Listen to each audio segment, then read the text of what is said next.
birthday to you. Happy birthday to you. Happy birthday to you. Happy birthday. Eh bien, chères auditrices, chers auditeurs, nous fêtons ce mois-ci, pile poil, les 20 ans donc de... Déjà? Eh oui, de Kill Bill de Quentin Tarantino. Tu ne te réveilleras plus. Il faut croire qu'ils s'y sont mal pris.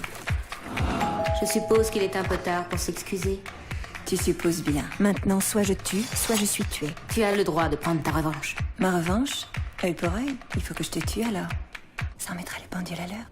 On va pitcher, tout le monde l'a vu, mais bon voilà, au cours d'une cérémonie de mariage en plein désert, un commando fait irruption dans une chapelle et tire sur les convives.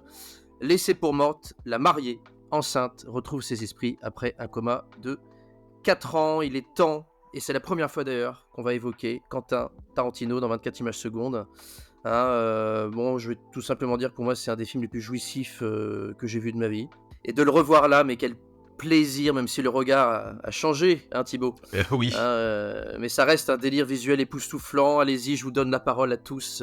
Allez, Kill Bill. C'est quoi Kill Bill? Kill Bill, c'est un film polymorphe, c'est un film pop, c'est un film trash, c'est un réalisateur qui a carte blanche et qui se fait plaisir. Et par répercussion, fait plaisir aux spectateurs.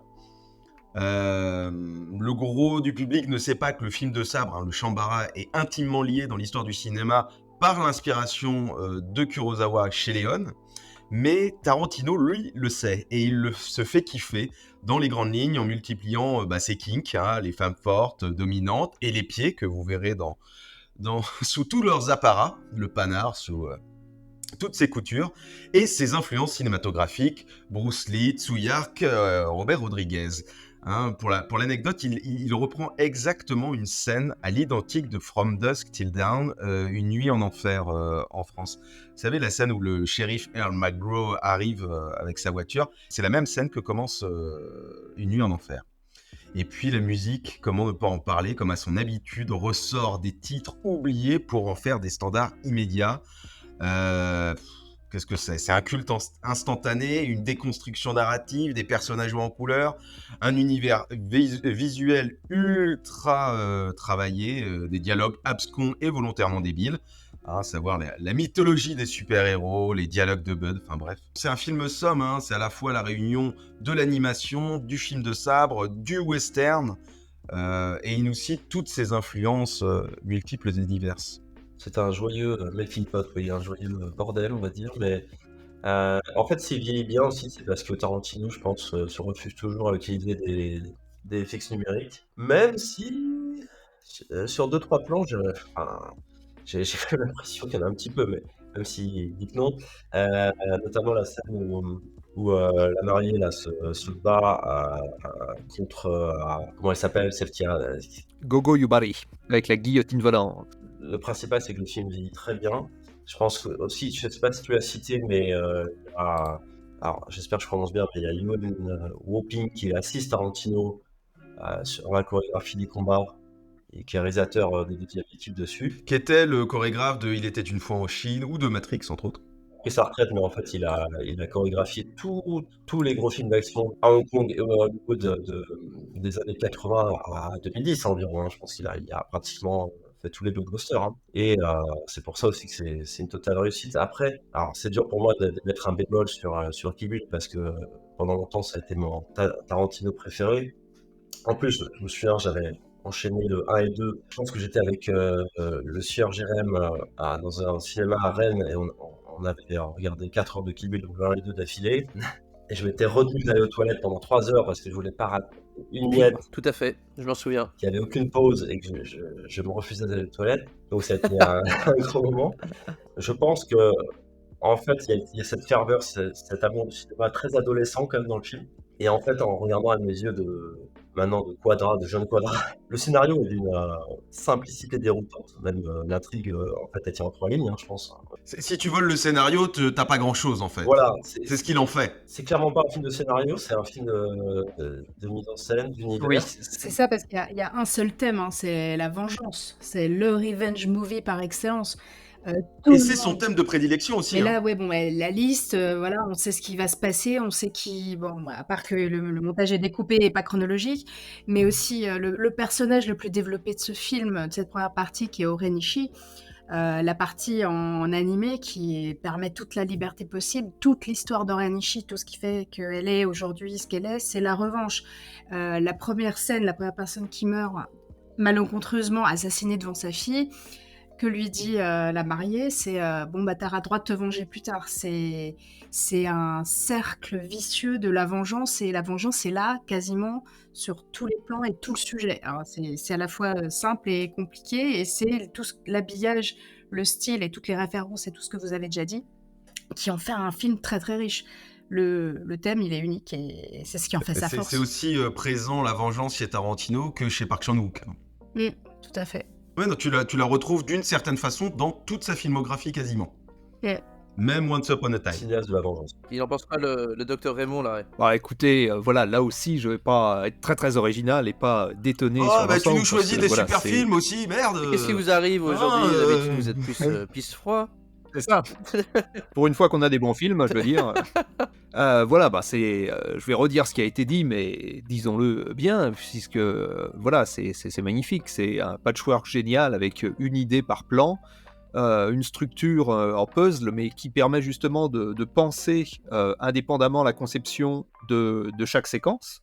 Et donc qui donne vraiment une unité, ça lui permet vraiment de raffiner et de considérer chaque séquence comme son propre univers, et d'ailleurs généralement son propre genre cinématographique. Donc effectivement, comme vous avez dit, on passe de la nouvelle vague au Shambara, en passant par le western, en passant par le giallo, etc. etc. La nouvelle vague et le giallo, ça reste vraiment par petites touches par rapport au reste, hein.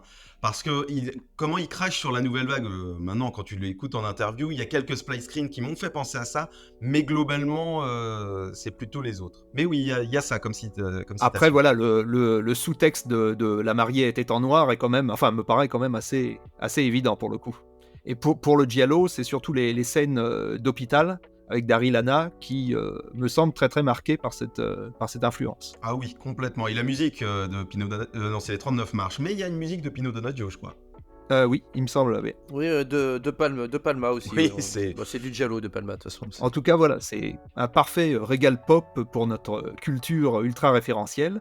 Et ce que j'aime quand je compare un petit peu aux autres, à certains autres Tarantino plus récents, c'est que la virtuosité n'est jamais inutile. Et les années suivantes, c'est mon ressenti en tout cas, il y avait parfois différentes tendances à se caricaturer un petit peu justement dans ce côté référentiel, le côté un petit peu vous avez vu, vous savez ce que c'est, etc. Et voilà, il en est ressorti. Je trouve que le dernier, il était une fois à Hollywood, sortait un petit peu justement de cet appel à la référence Totalement, ouais. obsédante. Mais entre les deux, c'est vrai qu'il y a eu une période où je trouvais Mais qu'il c'est en fait, tirait un peu à la ligne. Once Upon a Time, par rapport à Kill Bill, c'est un cinéphile qui est conscient de... Maintenant, qui est nostalgique sur une époque, en fait. Et on n'a pas parlé du Matterman, qui est quand même incroyable du début à la fin. Elle se donne pour le film, elle s'est donné beaucoup, elle a eu même un accident pendant le tournage sur une scène de voiture. D'ailleurs, c'est la scène qui conclut un peu, qu'on peut retrouver dans le deuxième Le volume. début du 2. C'est aussi en générique à la fin d'une certaine façon, puisque là c'est cette scène-là tournée en studio. Et oui, elle avait eu un accident qui l'a laissé quelques séquelles apparemment.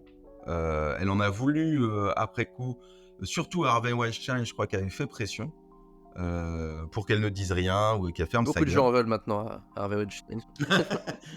Oui, et beaucoup de gens pouvaient rien dire à l'époque de la situation. Elle en a profité d'une certaine façon pour le dire quand sa figure est tombée en Oui, fait. elle en a sa voulu stature. aussi à Tarantino qui a été à ce moment-là dans la volonté du producteur et qui a insisté pour faire la scène c'est vrai qu'en soi elle a aucune nécessité d'être faite avec elle au volant, on la voit de derrière avec ses cheveux qui volent, enfin, ça peut être à peu près n'importe qui. Oui. Et récemment, parce qu'après aussi, il a aussi émis des regrets, il a dit que c'était le plus, non pas même le plus gros regret de sa vie de réalisateur, mais de sa vie tout court. Et elle a publié dans les dernières années la vidéo que Tarantino lui avait remis finalement après tant d'années du moment de l'accident. Et elle l'a publiée en le remerciant et donc ils ont fini par... Et l'accident est assez violent Oui, quand même. ouais, bah, vous la trouverez facilement, on la voit juste après. Elle a eu, oui, elle a encore aujourd'hui des douleurs dans la jambe suite à cet accident-là. Raph, est-ce que tu nous entends dans ta cathédrale? Je vous entends. Pour ajouter à ça, la légende raconte que Tarantino et Uma Thurman avaient déjà parlé de faire Kill Bill, en tout cas un film sur une mariée qui va se venger, pendant le tournage de Pulp Fiction. Notamment, a priori, c'est même pendant la scène de la danse, où oui, ils en avaient déjà parlé, ils s'étaient dit qu'ils allaient faire le film tous les deux. Ah, c'est pas une légende, puisque à la fin du film, je crois, au début, il dit by a story by Q and You.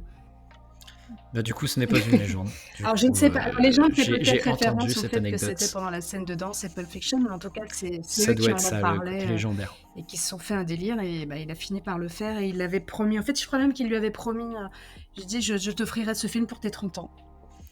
Oui, voilà, c'est ça. En fait, il ne pensait qu'à elle et c'est pour elle qu'il voulait faire ce film en grande partie En au plus, elle est départ. tombée enceinte et il a décalé. Il a dit, c'est impossible, je ne le ferai avec personne d'autre. Et tout le tournage avait été repoussé le temps qu'elle puisse assurer le rôle. Et initialement, ça devait être un seul film. Enfin, en tout cas, ça avait été annoncé comme un seul film. C'est seulement quand ils ont vu la durée du bousin qu'ils se sont décidés. Enfin, je pense que c'est Harvey Weinstein qui s'est dit aussi, tiens, on va pouvoir faire 2 films. Oui. Il avait été un peu vénère de ne pas avoir eu Le Seigneur des Anneaux, du moins les droits. Et à l'époque, c'était vrai que c'était assez commun de diviser les films. On était dans la période où la franchise et les séquelles se développaient à foison entre Le Seigneur des Anneaux, Matrix, tournait 2 et 3 tournaient en même temps. Le Seigneur des Anneaux tournait en même temps. Où il s'est dit justement, bah tiens, je vais faire la même. Il l'a remonté en une seule pièce, je crois, en coupant la fin du 1 et en faisant le 2. Et je crois qu'elle a été présentée à Cannes. En tout cas, il a été monté. En tant que spectateur, c'est un regret de ne pas le voir en un seul film remonter, parce que ne serait-ce qu'à la fin du 2, il y a un double générique. On sent que le premier a été pensé, qu'il a rajouté un peu le deuxième. Je sais pas, j'ai cette impression-là, et c'est vrai qu'on aurait le droit à une version extended cut, parce qu'il y a des plans aussi qui n'ont pas été utilisés, qui étaient visibles dans les bandes annonces du film. Bah, il faudrait que Quentin nous écoute, hein. Ce serait sympa. Ah, s'il a envie de revenir dessus. Bah attends, je pense que je peux l'appeler si tu veux qu'il join la conve, y a pas de problème. Oui, monseigneur Raphaël. Il doit avoir 2-3 plans de pied qu'il n'a pas foutu dessus, donc... Non, mais apparemment, ça n'a pas été fait. Enfin, il a teasé beaucoup de choses, hein, Tarantino, sur ce film, comme le fait de vendre un il a Kill même Bill 3. teasé un Ouais. Kill Bill 3. Ouais, j'y crois. Ça, c'était plutôt un truc pour appâter les gogos de Mais journalistes. aujourd'hui, c'est sûr, il ne le J'y ai fera jamais pas, vu que vraiment cru. son dernier film, c'est le prochain. Et puis surtout que Kill Bill, il est Mais non. mort, en fait. Oui, mais Non, alors, il est pas mort. on n'est pas sûr. Alors, on peut parler de ça, de la mort ou pas de Bill. C'est un sujet très intéressant. Moi, j'avais entendu parler que le 3, c'était la vengeance de la fille Oui. de la première jeune. De Beatrix. Voilà. Ah oui, la fille de Béatrix, Bernice Oui, Dagan. voilà. Je veux bien, mais pourquoi ça s'appelle Kill Bill? Parce que c'est la suite de l'histoire, écoute. Parce que à la fin, Ellie Driver est encore en vie. Enfin, on suppute, hein, Oui, à moins mais- que la Black Mamba l'ait piqué. Mais je pense qu'elle est inapte à se venger. Ah bah Ellie justement, en connaissant Tarantino, il aura toujours un rôle écrit pour elle. Elle pourrait toujours revenir, effectivement. Si on peut réfléchir à ce que pourrait donner le 3, et ça pourrait être ça. Et sinon, la fameuse théorie de la non-mort de Bill est aussi assez intéressante. Alors quoi, il goûte le gazon? Non, c'est que en fait, il ne serait pas mort du tout, que en fait, elle ne connaît pas du tout les 5 points et la pogne là, qui fait exploser le cœur, elle ne sait pas le faire. Et on suit ça on pense ça parce qu'il ne fait pas le bon nombre de pas avant de mourir. Non, déjà. j'ai entendu ça. Et c'est le seul Je connais cette qu'on théorie. voit dans le générique de fin qui est allongé en Oui. fait. Les autres, Oui, c'est vrai. on a des flashbacks, mais lui, il n'est pas traité comme les autres à ce moment-là, ce qui pourrait sous-entendre qu'il n'est pas mort. Oui, mais comme David Carradine est mort en s'étranglant avec un jeu masturbatoire, bah il ne sera pas dans le Kill Bill 3, quoi. Dommage. Triste fin C'est ça. quand même, on peut le dire. C'est du discours corporel aussi, quand justement ils en parlent, au moment où il est sur le point de mourir.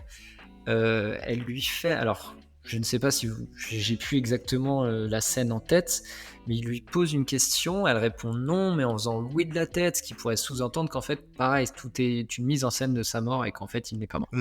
Ouais, il est pas coutumier de ce type d'énigme dans ses films. Tarantino, il met des petits détails, des petites références, mais des mystères comme ça, je le vois pas dans sa filmographie. En tout cas, ça ressort pas. Bah du coup, s'il y a encore quelques auditrices et auditeurs qui n'ont pas encore vu Kill Bill 1 et 2, on n'a rien spoilé du tout, hein, là c'est clair.